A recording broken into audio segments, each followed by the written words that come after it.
याद करिए 30 अक्टूबर 1990 और 2 नवंबर 1990 को जब अयोध्या में राम भक्तों पर गोलियां निर्ममता पूर्वक चलाई गई थी और उस समय की सरकार एक तरफ हिंदू समाज को आपस में बांटने का कार्य कर रही थी और दूसरी तरफ राम भक्तों पर गोलियां बरसा रही थी, उसके खिलाफ बड़ी चट्टान बनकर के किसी एक नेतृत्व के सामने कोई उनके सामने टकराया था, वो व्यक्तित्व था सरदेव बाबूजी कल्याण, जिन्होंने कहा था कि हम हिंदू समाज को बंटने नहीं देंगे, हम हिंदू समाज को बंटने नहीं देंगे। ये जातीयता का जहर घोलने वाले लोग ये भारत को कमजोर करने का काम कर रहे हैं।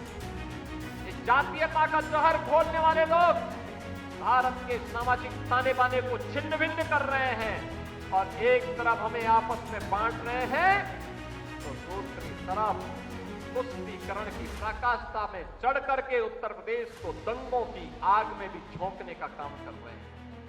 और बहनों और भाइयों, 2 नवंबर और 30 अक्टूबर 1990 की तिथि भारत के इतिहास में उसी काले अध्याय के रूप में लिखी जाएगी जब अयोध्या में निर्ममता पूर्वक राम भक्तों का लहू बहाया गया था।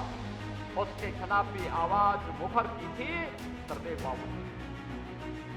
बहनों और भाइयों, वही स्थिति जब 2002 उसके ठीक 2 वर्ष के बाद 6 दिसंबर 1992 को समय आया,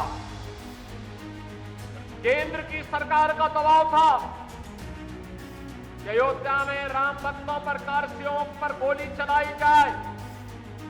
बाबूजी ने कहा नहीं, हरगिज नहीं, राम भक्तों पर गोली नहीं चलाई। सरकार चाहे तो हमारी केंद्र की सरकार चाहे तो मेरी सरकार को बर्खास्त कर सकते हैं और अगर चाहे तो मैं तैयार हूं, हमारा संकल्प पूरा हुआ, मैं अपने पद से इस्तीफा देने जा रहा हूं। और बहनों और भाइयों, मुख्यमंत्री पद को ठुकरा करके उन्होंने अपना रास्ता संघर्ष का। आप देख रहे हैं सौगंध टीवी, सौगंध वतन की।